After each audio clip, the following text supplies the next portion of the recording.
नमस्कार साथीहरु, तपाईहरुलाई यस भिडियोमा स्वागत गर्दछु।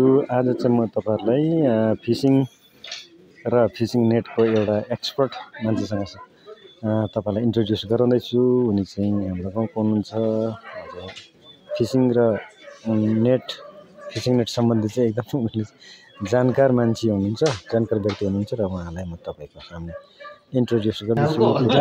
गर्नु होला। मास्टर हुन्छ त्यस्तै छ नि। अब यो यिनको चाहिँ जालमा चाहिँ माछाको चाहिँ एक्सपर्टै मान्छु, तर यिनलाई चाहिँ म चाहिँ उभौलीको हो, रिजनेबल रेटमा दिएको है। अरूले त 2500 गर्छ हैन, मैले 1600सम्म गरेर बेचेँ। एक सेटको मान्छेको पनि एउटा इच्छा हुन्छ नि त खोला खेल्ने हैन। त्यसमा चाहिँ गोटी आफ्नो कि गोटी हैन, गोटी उनीहरुकै पर्छ, खाली मेकिङ चार्ज मात्रै लिएको। मेकिङ चार्ज मात्रै भनेर चाहिँ मैले त्यति चाहिँ मैले गरेँ है। एकजनालाई दिएँ अनि हर्दा रेटमा चाहिँ 2200 देखि उँभो चाहिँ हुँदैन।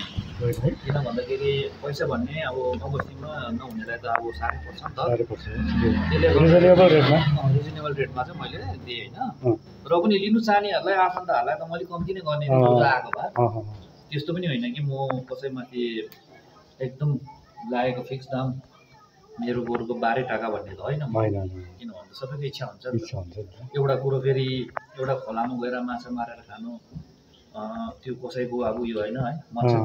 कसैको त हबी हुन्छ नि त। अल्छेको बल्छी अरे पाखुरीको जाल बनाऊ जाऊ, आफ्नो टाइममा गरेर मारेर लिएर खाऊ बस हैन। मासु मजा खानु भनेर मैले सोचेको आफ्नो गाउँलेहरूलाई। तर अब गाउँलेहरू आउन चाहँदैन हैन। कतिजनाले खाजामा हुने त आउँछ नि, आफ्नो सोच हो, आफ्नो विचार हो हैन। कतिले त आफू पनि अब त्यो जालहरू चाहिँ मैले सिक्किमसम्म साथीभाइलाई दिएँ भनौँ न। अब कतिवटा चाहिँ अब साथीभाइलाई एउटा उसको पुरानो इच्छा थियो दिन्छु कसरी खाली दिमाग शैतानी भयो। दिमाग खाली भयो भने चाहिँ दिमागमा शैतानी पलाउँछ। दिमागलाई चाहिँ हमेसा के गर्नुपर्छ, युटिलाइज गर्नुपर्छ, इङ्गेज गर्नुपर्छ।